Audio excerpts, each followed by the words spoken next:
Good evening. Thank you for agreeing to participate in our research. In this video, I will demonstrate how to perform a paired stimulus preference assessment.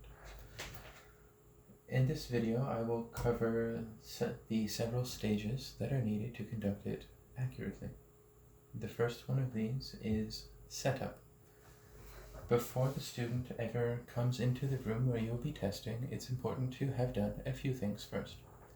First off, you should have a clear table space and a chair that is free of distracting items, and you should have your materials ready.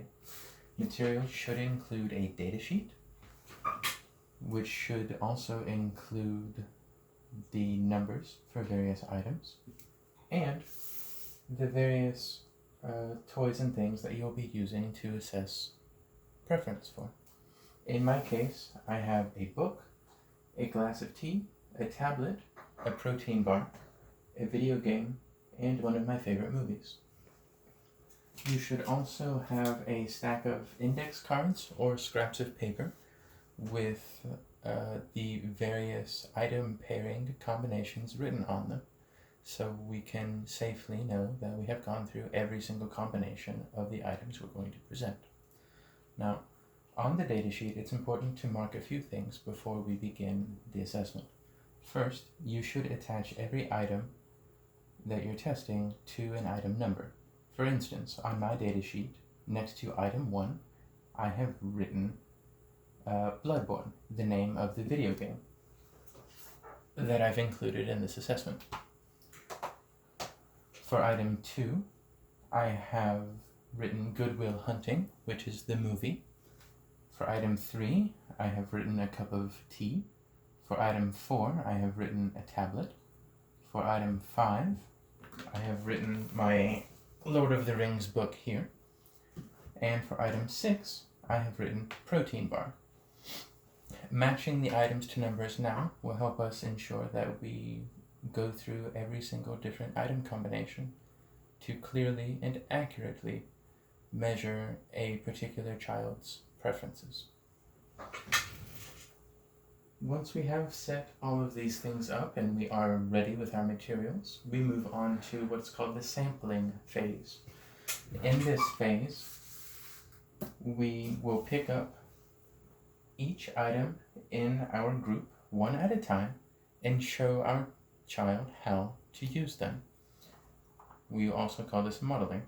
If, for instance, you have a book, you would flip through the pages, and you may choose to read aloud to try to generate some interest in the item.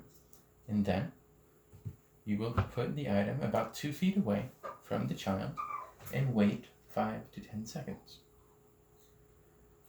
If the child approaches within that time period, you will let them have access to the item for another 5 to 10 seconds before withdrawing it, like so, and putting it out of reach. Now, if the child does not approach the item or does not try to sample the item, then,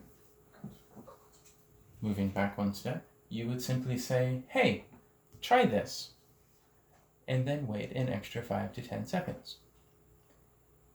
If they sample it, wonderful. Give them a few seconds to do so. If they don't worry about it.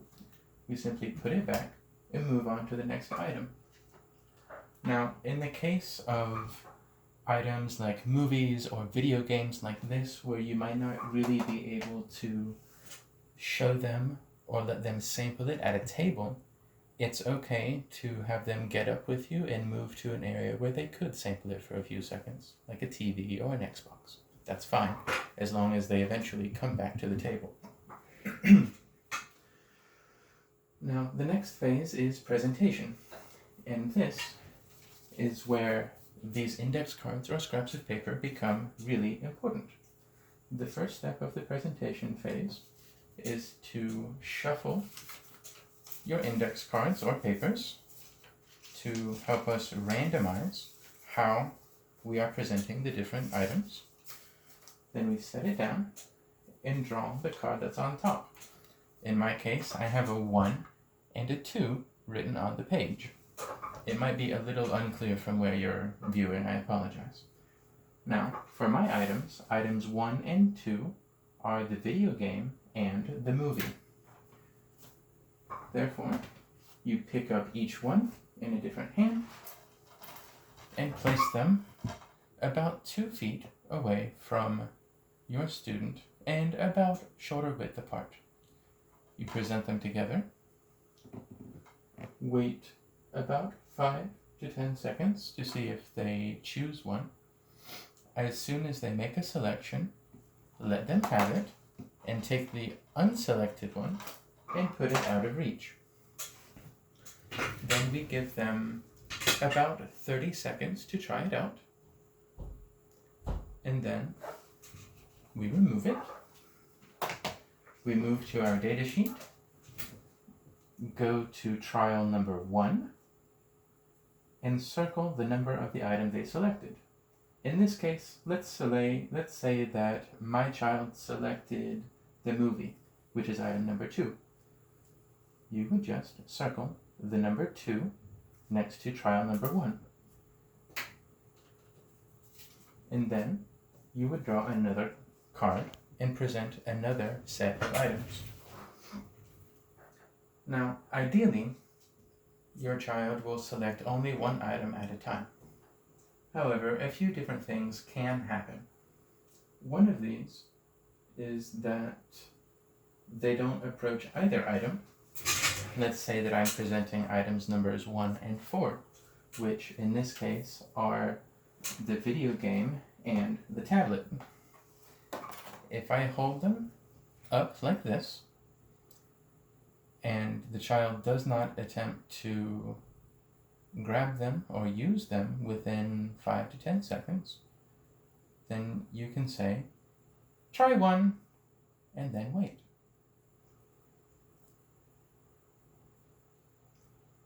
If after another 5 to 10 seconds the child does not engage one, remove each, present one for sampling, show them how to use it, allow them to sample it, take it away, and present the other item in the pair for sampling as well.